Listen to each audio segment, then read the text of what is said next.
Os membros do Estrela d'Alva compareceram em peso e mostraram a força da igreja no primeiro JA distrital do ano. A igreja do Estrela d'Alva rumo ao JA distrital. Flávia, tá animada para esse JA? Claro, estamos com animação total, né? O Estrela d'Alva tá indo todo em peso. É isso aí, então entra lá, vamos ver. Tchau, gente. Mesmo quem não sabia o destino estava animado. Ô Juquinha, conversa com a gente aqui. Pra onde que esse ônibus está indo? Esse ônibus está indo para a igreja de Nova Pampulha. Nova Pampulha não é Céu Azul, não? Azul, isso. Onde? No distrito de Céu Azul. Vamos fazer um grande JA hoje, distrital hoje. Você tá animado? Graças a Deus, vai ser uma grande festa, um grande louvor para Deus. Tá legal o JA esse ano ou tá faltando alguma coisa? Eu até que eu tenho vindo pouco, sabe? Mas é Luiz que vem. Beleza, não tá dormindo não, né? Não. Graças a Deus, tô achando esse ano começou forte mesmo. Graças a Deus. Bom que une mais o pessoal, né? O povo. Porque agora tá voltando o tempo de antigamente. Antigamente parecia que o povo era mais animado. Bom, e a gente vai conversando aqui com o pessoal da Igreja Estrela d'Alva, o ônibus a caminho da igreja balançando, a gente só não pode cair.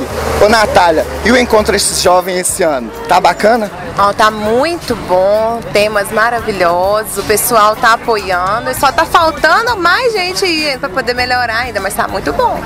Eu frequento no Novo Glória, frequento lá, mas eu venho sempre aqui, eu gosto muito aqui, sempre eu venho aqui na igreja. E você achou essa turma animada? Ótimo, ótimo mesmo. É tanto que eu tô sempre voltando, né? É isso mesmo, vocês têm que esforçar, tô de parabéns, a igreja de Estrela d'Alva, a juventude ótima, vocês têm que sair levando das igrejas esse entusiasmo vocês têm. Agora é esperar pelos próximos e principalmente o que terá em nossa igreja. Na realidade, tudo aquilo que está ligado à questão distrital, JA, acampamento distrital, congresso distrital, nós temos motivado a acontecer com o objetivo de unir as igrejas do distrito e aproveitar os talentos que cada igreja tem. E esse propósito é em fazer em todas as igrejas? Em todas as igrejas. JA distrital começou aqui no Céu Azul primeiro, o próximo já vai ser em outra igreja do distrito. Já tem data para o Estrela d'Alva?